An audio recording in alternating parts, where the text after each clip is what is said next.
It is a big idea, a new world order. It's good to be back at the Council on Foreign Relations. Last February, Obama pledged that he would resume the Security and Prosperity Partnership talks. In Pakistan, meanwhile, the first apparent U.S. missile strike since Barack Obama became commander-in-chief. We've got to give them a stake in creating the kind of world order that I think all of us would like to see. It is a global depression, and one world currency. The bailout bubble, which is bigger than the dot-com bubble, bigger than the real estate bubble. The bailout bubble is $12.8 trillion. But what the government's going to do is it's going to turn this into an inflationary depression.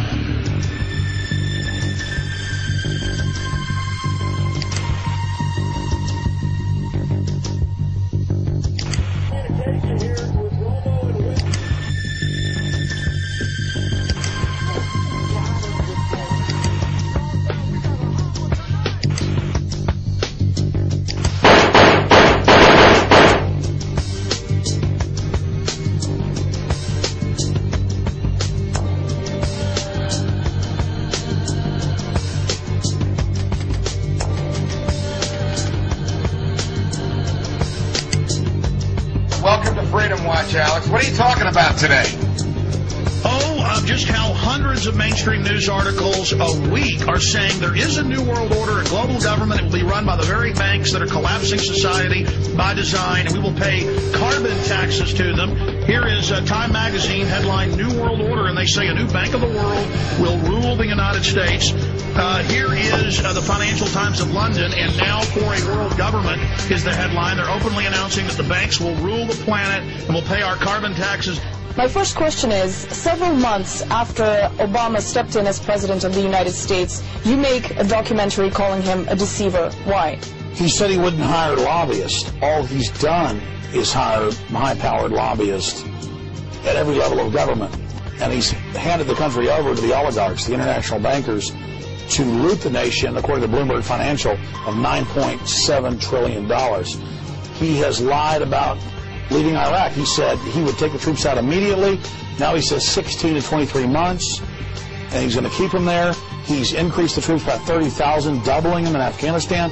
He's bombing Pakistan. The fact is, and I might get booed for this, the fact is that on the ground, Obama is continuing some of the most belligerent, violent, and some would say unconstitutional policies of the Bush administration. Bagram is his Guantanamo. They're spending $60 million to expand the program. Bagram being in Afghanistan, the air base. Right. They're holding people without charge in contravention of international law.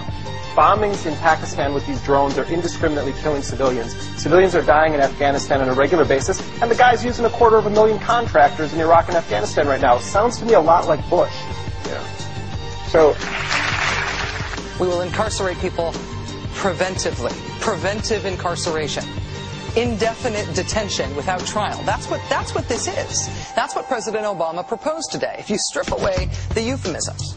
One civil liberties advocate told the New York Times today, quote, "We've known this was on the horizon for many years, but we were able to hold it off with George Bush." The idea that we might find ourselves fighting with the Obama administration over these powers is really stunning. And it is stunning, particularly to hear President Obama claim the power to keep people in prison indefinitely with no charges against them, no conviction, no sentence, just imprisonment. It's a good thing I'm not the president. I'm an independent, because I would prosecute the people who did it, I would prosecute the people who ordered it, and they would all go to jail. My government's never lied to me, have they? Let's see, where should we start? The Gulf of Tonkin incident? Now that took us into war in Vietnam. They've now admitted it was a lie. So 58,000 of my generation were killed based upon a lie. But that doesn't count, does it? What does that have to do with 9/11? That shows that we will lie to go to war. We've been doing it for years. We will continue to do it. The Gulf of Tonkin incident, did you believe that? Well, you probably weren't alive then. America went to war against Iraq based on a lie. We were told in 2002 Iraq had weapons of mass destruction. The previous administration even pursued torture to try to extract false confessions to try to justify the war. It's time to tell the truth. The truth is we should not have prosecuted a war against the Iraqi people. The truth is the Democratic Senate could have stopped the Iraq war in 2002. The truth is we Democrats were given control of Congress in 2006 to end the war. Get out of Iraq, Get out of Afghanistan. Come home, America. Come home. Federal Reserve is no more federal than Federal Express. But yet it has the power to determine the direction of use of money in our economy. If we could take that power back and put the Federal Reserve under Treasury, we start to be in a position of being able to control monetary policy on behalf of the United States people. They're creating another bubble, the bailout bubble, which is bigger than the dot-com bubble, bigger than the real estate bubble. The bailout bubble is $12.8 trillion in the pipeline. The government is now being involved in businesses. It's a whole different game. There's nothing to inflate. So we're going to see the tax riots. We predicted them. So what's happening is the Federal Reserve, and by the way, the Federal Reserve is no more federal than Federal Express. It's a private company. What they're doing is these are the people that caused the problem are now being asked to fix it. It's an illusion. We should not be increasing government spending. Government should be cutting its spending. If we can cut spending enough, then maybe we can cut taxes. But if we just cut taxes and the government keeps spending, the real cost of government isn't what it taxes, but what it spends. And if it doesn't take it from us honestly through taxes, it's going to do it dishonestly by creating inflation. And that is exactly what they're doing. And we're going to pay for this, not in the future, but right now. We had a phony economy based on borrowing money, spending borrowed money. We need to base our economy on saving money, on producing things. And so the credit crunch, this is not the problem. Credit needs to be allocated away from consumers. We need to stop borrowing money and buying stuff and concentrate on saving our money so we can make stuff. And maybe that's going to mean a rather severe recession. But what the government's going to do is it's going to turn this into an inflationary depression, which is going to be much, much worse. What if the American people learn the truth? That our foreign policy has nothing to do with national security, that it never changes from one administration to the next. What if war and preparation for war is a racket serving the special interests?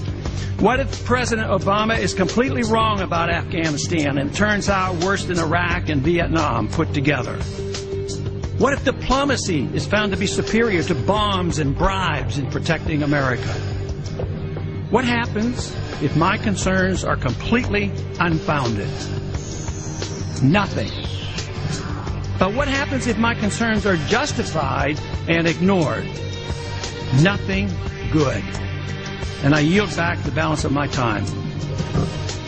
You're sponsoring H.R. 1207. That's the Federal Reserve Transparency Act of 2009. There are over 200 co-sponsors, including over 50 Democrats. What is this legislation? What are you looking to do? Well, actually, we're doing a little bit better. It's up to 234 and 65 Democrats, so we're doing very well. What it does, it means that we can audit the Fed and find out all the promises they've made, all the guarantees, and how they've been involved in other central banks and other governments and international financial institutions. So we would find out what's going on. And even Obama talks, and he used the word more transparency. But they're doing exactly the opposite. I don't believe they'll give us real transparency. At the same time, they're giving the agency of government, pseudo-agency, the Federal Reserve, more power. And they're the culprit.